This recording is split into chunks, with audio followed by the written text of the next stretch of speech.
Hello guys आज हम CDS के क्वेश्चन पेपर को डिस्कस करेंगे जो रिसेंटली 10th ऑफ अप्रैल को कंडक्ट हुआ था। ये जो क्वेश्चन पेपर है वो डी सीरीज़ का है।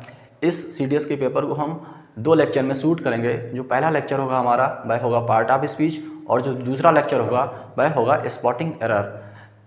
चलिए शुरू करते हैं आज का लेक्चर। पहला सेंटेंस लिखा हुआ है the conclusion that they came to are highly questionable. इस सेंटेंस में क्वेश्चनेबल की पार्ट ऑफ स्पीच के बारे में पूछा गया था। चलिए इससे पहले ब्रेक करते हैं हम। द कंक्लूजन, देखिए कंक्लूजन यहाँ पे सब्जेक्ट नंबर 1 है और द है एक डेफिनेट आर्टिकल।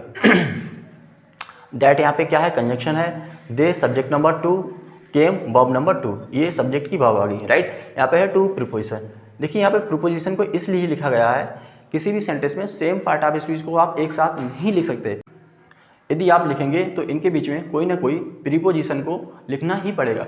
देखिए यहाँ पे वर्ब आ गई, यहाँ पे वर्ब आ गई।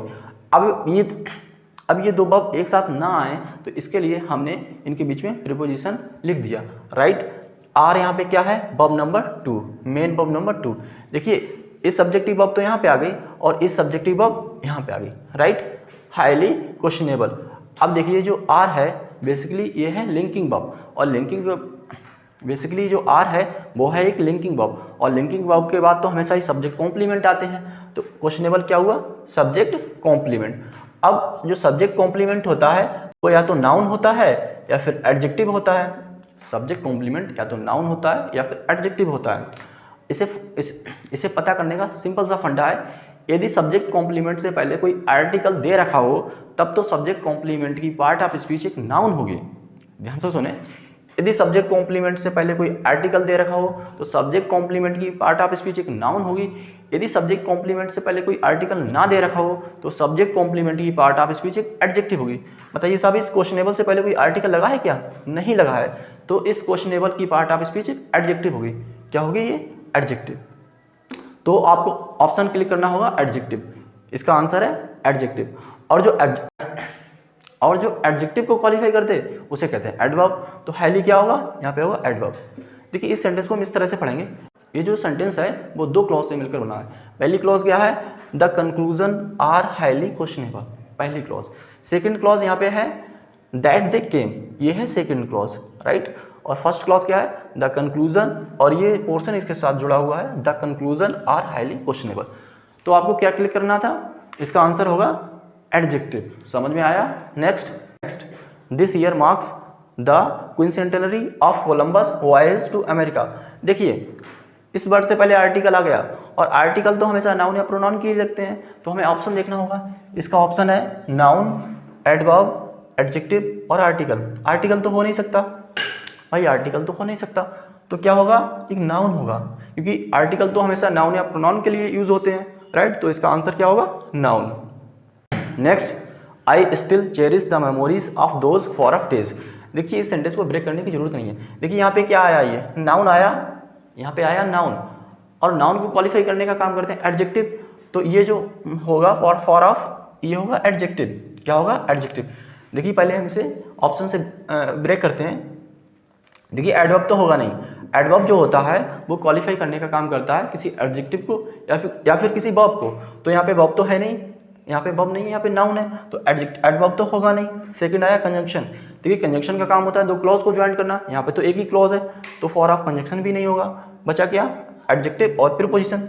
देखिए पहले से हम ब्रेक करते हैं। आई यहाँ पे सब्जेक्ट है, चेरिश यहाँ पे वर्ब है, स्टिल यहाँ पे वर्ब को क्वालिफाई करने वाला एडवर्ब है, ठीक है। द एक आर्टिकल है, मेमोरीज इसका ऑब्जेक्ट है, इस वर्ब का ऑब्जेक्ट है, ऑफ यहाँ पे प्रीपोजिशन है, और दोज क्या है, प्रीपोजिशन ऑब्जेक्ट। देखिए दोज जो होता है ना वो एक दोज जो होता है, देखिए जो दोज होता है वो एक एडजेक्टिव भी होता है और प्रोनाउन भी होता है, राइट। अब देखिए फॉर ऑफ का मतलब होता है दूर, क्या होता है, दूर। फॉर ऑफ डेज, देखिए फॉर ऑफ जो होता है वो क्या है, एक एडजेक्टिव है, क्योंकि इसने फॉर ऑफ ने नाउन को क्वालिफाई किया, और जो नाउन को क्वालिफाई करे वो क्या होता है, एक adjective, right. Next, I don't think I will come on Saturday full stop, I have a lot of work to do full stop, besides comma I don't really like parties. अब देखिए इसमें option दे रखा है conjunction, इसमें beside की part of speech को पूछा गया था। बताओ साहब ये कंजंक्शन हो सकता है? नहीं, कंजंक्शन का काम होता है 2 क्लॉज को ज्वाइन करना। अब इसमें ये क्लॉज तो पहले से ही अपने से अलग हो गई, क्योंकि यहाँ पे लगा हुआ है फुल स्टॉप, तो ये कंजंक्शन का तो काम करेगा नहीं, कंजंक्शन तो होगा नहीं, बचा क्या, प्रीपोजिशन। देखिए किसी भी सेंटेंस में जब प्रीपोजिशन यूज होता है तो प्रीपोजिशन के बाद आने वाला नाउन या प्रोनाउन हमेशा ही ऑब्जेक्टिव केस में आता है। यहाँ पे तो बिसाइड के बाद आए सब्जेक्टिव केस में आया, तो ये प्रीपोजिशन भी नहीं होगा, बचा एडजेक्टिव। देखिए एडजेक्टिव जो होता है वो किसी नाउन या प्रोनाउन को क्वालिफाई करने का काम करता है, जैसे यहाँ पे फॉर ऑफ ने डेज को क्वालिफाई किया। यहाँ पे तो बिसाइड के बाद कॉमा लगा हुआ है, कहने का सेंस है जो बिसाइड है वो नाउन या प्रोनाउन से अलग किया है, तो यहाँ पे एडजेक्टिव ही नहीं होगा, बचा क्या, एडवर्ब। तो ये क्या होगा, बिसाइड यहाँ पे होगा adverb. Next, the bottom line is that we have to make a decision today. अब देखिए साहब इसमें बॉटम लाइन की पार्ट ऑफ स्पीच को पूछा गया था।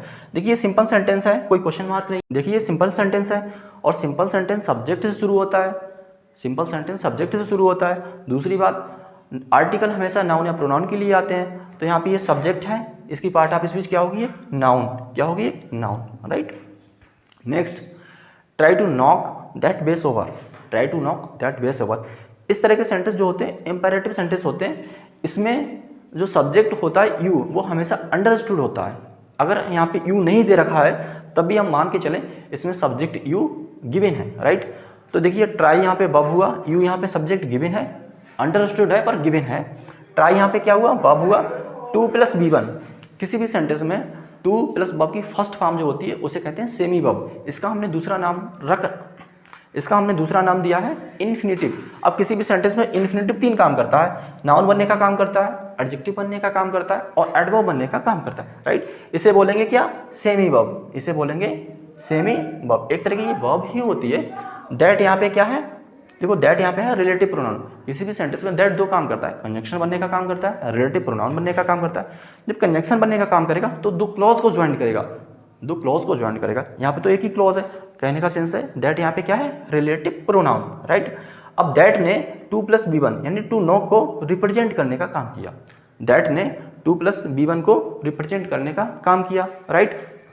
That base over. अब देखिए साहब ये ओवर जो है, ओवर जो क्वालिफाई करने का काम करता है किसे, दैट को, और जो दैट क्वालिफाई करने का काम करता है किसे, 2 + B1 यानी सेमी वर्ब को। कहने का सेंस ये है कि जो ओवर है इसने इनडायरेक्ट फॉर्म में क्वालिफाई करने का काम किया 2 + B1 को यानी सेमी वर्ब को। सेमी वर्ब एक तरह की वर्ब ही होती है। अब जो वर्ड किसी वर्ब को क्वालिफाई करते उसे हम बोलते हैं एडवर्ब, तो ये क्या होगा, एडवर्ब, राइट। देखिए हम इसे ब्रेक करें, देखिए कंजंक्शन तो हो नहीं सकता, ऑप्शन से ब्रेक करते हैं, क्योंकि कंजंक्शन जो होता है वो 2 क्लॉज को ज्वाइन करता है। यहाँ पे तो एक ही क्लॉज है, बचा एडजेक्टिव। बताओ ओवर बचा एडजेक्टिव, ओवर एडजेक्टिव भी नहीं होगा, क्योंकि एडजेक्टिव तो हमेशा ही क्वालिफाई करता है किसी नाउन या प्रोनाउन के लिए, राइट। एडजेक्टिव भी नहीं होगा। बचा क्या, प्रीपोजिशन। देखिए प्रीपोजिशन अपने साथ जो होता है नाउन या प्रोनाउन को ऑब्जेक्टिव केस में लेता है, या फिर प्रीपोजिशन का यूज इस केस में होता है जैसे सेम पार्ट ऑफ स्पीच एक साथ गिवन हो तो इनके बीच में हमें कोई प्रीपोजिशन लिखना पड़ेगा, तो प्रीपोजिशन भी नहीं बचा। बचा क्या, एडवर्ब, तो हम इसे लिखेंगे एडवर्ब। इस लेक्चर के बाद हमारा एक और लेक्चर